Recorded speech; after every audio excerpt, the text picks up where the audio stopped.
Hello my ಗುಣಗಾನ. ಎಲ್ಲರಿಗೂ ನಮಸ್ಕಾರ. ಸುಧೀರ್ ಉಪ್ಪೂರ್ ಅವರು ಎಷ್ಟು ಶೇರ್ ಮಾಡಿದ್ದೀನಿ ಗೊತ್ತಾ. ನಾನು ನಿಮ್ಮ ವೇಷ ಹಾಕ್ಕೊಂಡಿದ್ದು ಪಂಜರ ಪಕ್ಷಿ ನೋಡಿದ್ರ, ಶೇರ್ ಮಾಡಿದ್ದು ನೋಡಿದ್ರ ನಾನು ಫೇಸ್ಬುಕ್ಕಲ್ಲಿ ಯೂಟ್ಯೂಬಲ್ಲಿ ಎಲ್ಲ ಹಾಕಿದ್ದೀನಿ. ಅವರದ್ದು ಸ್ತ್ರೀ ವೇಷದ್ದು ತುಂಬ ಚೆನ್ನಾಗಿ ಕಾಣ್ತಾ ಇದ್ರು. ಅದರೊಳಗೆ ಬನ್ನಿ ಬನ್ನಿ ಅಂತ ಕರೆದಿದ್ದೀನಿ. ನಾನಿವತ್ತು ಬಂದಿದ್ದೀನಿ ನೋಡಿ. ಸುಧೀರ್ ಉಪ್ಪೂರ್ ಸರ್ ನನ್ನ ಜೊತೆಗಿದ್ದಾರೆ. ಎಷ್ಟೊತ್ತಿಗೆ ನಿಮ್ಮದು ವೇಷ? ನಂದು ಕತೆ ಸ್ಟಾರ್ಟ್ ಆಗಿ ಕರೆಕ್ಟ್ 2 ಗಂಟೆಗೆ ಪ್ರವೇಶ. ನಾವು ಅಷ್ಟು ತನಕ ಫ್ರೀ ಆಗಿದ್ದೀವಿ. ಹಾಗಾದರೆ ಆರಾಮಾಗಿ ಅಂದರೆ 1 ಗಂಟೆ ಫ್ರೀ, ಮತ್ತೆ 1 ಗಂಟೆ ಮೇಕಪ್ ಇರಬೇಕು. ಬೇಕಾ? ಹಾಂ.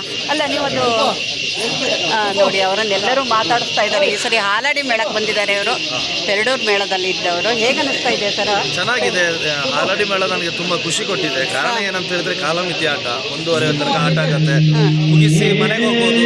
ಮತ್ತೆ ಎಲ್ಲ ಲೋಕಲ್ ಆಟಗಳು, ನಮ್ಮ ಊರ ಕಡೆ ಆಟಗಳೇ ಹೆಚ್ಚು. ಹೊರಗಡೆ ಆಟ ಅಂತ ಹೇಳಿದ್ರೆ ತೀರಾ ಕಡಿಮೆ. ಹಾಗಾಗಿ ಮನೆಗೆ ಹೋಗಿ ಬರಲಿಕ್ಕೆ ಅನುಕೂಲ ಆದ್ದರಿಂದ ಕಾಲಮಿತಿ ನನಗೆ ತುಂಬ ಖುಷಿ ಕೊಟ್ಟಿದೆ. ನೀವು ಹಾಲಾಡಿ ಇದ್ರೊಳಗೆ ಒಂದು ಪಂಜರ ಪಕ್ಷಿಯಲ್ಲಿ ಒಂದು ಅಡ್ವರ್ಟೈಸ್ಮೆಂಟ್ ಮಾಡಿದ್ದೀರಿ ನೀವು, ಎಲ್ಲರೂ ಬನ್ನಿ ಅಂತೇಳಿ. ಅದು ವೇಷ ಹಾಕ್ಕೊಂಡಾಗ ಮಾಡಿದ್ದ ಅಥವಾ ಅದಕ್ಕಾಗಿ ವೇಷ ಮಾಡ್ಕೊಂಡಿದ್ದ? ಅಲ್ಲ, ಅದು ಈ ಪ್ರಸಂಗ ಆದಾಗ ಮಧ್ಯೆ ಸ್ವಲ್ಪ ಗ್ಯಾಪ್ ಇದೆ. ಆ ಗ್ಯಾಪ್ ಸನ್ನಿವೇಶದಲ್ಲಿ ವಿಡಿಯೋ ಮಾಡಿ ಹಾಕಿದ್ದೆ. ತುಂಬಾ ಚೆನ್ನಾಗಿ ಕಾಣ್ತಾ ಇದ್ರಿ ನೀವು. ನೀವು ಅದರಲ್ಲಿ ಯಾವ ವೇಷ ನಿಮ್ದು ಇದ್ರ ಪಂಜರ? ಈ ಪ್ರಸಂಗದಲ್ಲಿ ಲಾವಣ್ಯ ಅಂತ ಕಥಾನಾಯಕಿ ಪಾತ್ರ ನಾನು ಮಾಡ್ಲಿಕ್ಕಿದ್ದೇನೆ. ಹೆಸರು ತುಂಬಾ ಚೆನ್ನಾಗಿದೆ. ಹಾಲಾಡಿ ಮೇಳದಲ್ಲಿ ಸಖತ್ತಾಗಿದೆ ಅಲ್ವಾ? ಈಗ ಇದರಲ್ಲಿ ಪ್ರಧಾನ ಸ್ತ್ರೀ ವೇಷ ನಿಮ್ಮದು. ಅದರೊಳಗೆ 2ನೇ ವೇಷ ಇತ್ತು, ಇದರೊಳಗೆ ಪ್ರಧಾನ ಸ್ತ್ರೀ ವೇಷಧಾರಿಗಳಾಗಿದ್ದೀರಿ. ಇಲ್ಲಿ ಯಕ್ಷಗಾನ ಶುರುವಾಗ್ತಾ ಇದೆ ಈಗ ಇವರು ಇನ್ನೊಂದು ಗಂಟೆಯಲ್ಲಿ ಕೊಪ್ಪದಲ್ಲಿ ಯಕ್ಷಗಾನ ಆಗ್ತಾ ಇದೆ. ನೀವೆಲ್ಲರೂ ಹೆಚ್ಚಿನ ಸಂಖ್ಯೆಯಲ್ಲಿ ಬರಬೇಕು. ಇವತ್ತಿನ ಸಂಘಟಕರಿಗೆ ಪ್ರೋತ್ಸಾಹ ಮಾಡಬೇಕು, ಕಾರ್ಯಕ್ರಮ ಯಶಸ್ವಿ ಆಗಲಿ ಅಂತೇಳಿ ನೀವು ಯಾರೆಲ್ಲ ಇದನ್ನು ನೋಡ್ತಾ ಇದ್ದೀರೋ ಅಲ್ಲಿಂದಲೇ ಶುಭ ಹಾರೈಸಿ ಅಂತ ನಾನು ಕೇಳ್ಕೊಳ್ತಾ ಇದ್ದೀನಿ. ಪಂಜರ ಪಕ್ಷಿ ಸೂಪರ್ ಹಿಟ್ ಆಯ್ತಲ್ವಾ? ಎಷ್ಟು ಆಟ ಆಡಿದ್ರಿ ಒಟ್ಟು? ಅದು 41ನೇ ಪ್ರಯೋಗ. ಅಬ್ಬಾ ದೇವ್ರು, ಅಷ್ಟು ಆಯ್ತಾ ನಿಮ್ದು ಈಗ? ಅದರೊಳಗೆ ಒಂದು ಚೆನ್ನಾಗಿ 2 ಡ್ಯಾನ್ಸ್ ಬರುತ್ತೆ. ನಾನು ಪದ್ಯಕ್ಕೆ ಕುಣಿತಾ ಇದ್ದೆ, ನಿಮ್ಮದು ಪದ್ಯಕ್ಕೆ 1-2 ಕುಣಿತಾ ಇದ್ದೆ. ತುಂಬ ಚೆನ್ನಾಗಿದೆ ಅದು. ಗಣೇಶ್ ಬಿಲ್ಲಡಿ ಭಾಗವತ ಹೊಸ ಹಾಡು, ಅದು ಹೊಸ ರಾಗ.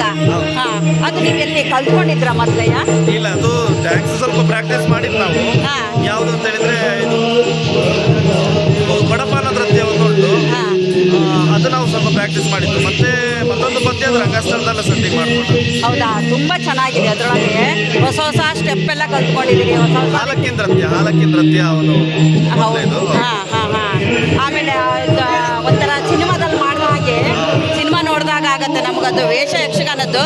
ಆದರೆ ಸ್ಟೆಪ್ಗಳೆಲ್ಲ ತುಂಬ ಚೆನ್ನಾಗಿ ಮಾಡ್ಕೊಂಡು ಕಲ್ತ್ಕೊಂಡಿದ್ದಾರೆ ಇವರು. ನೋಡೋಣ ನಾವು ಇವತ್ತು ಯಾವ ಥರ ಮಾಡ್ತಾರೆ ಅಂತೇಳಿ. ಆಮೇಲೆ ಮತ್ತೆ ಇವರನ್ನ ಮಾತಾಡ್ಸೋಣ. ತುಂಬ ಧನ್ಯವಾದಗಳು. ನಮಸ್ಕಾರ.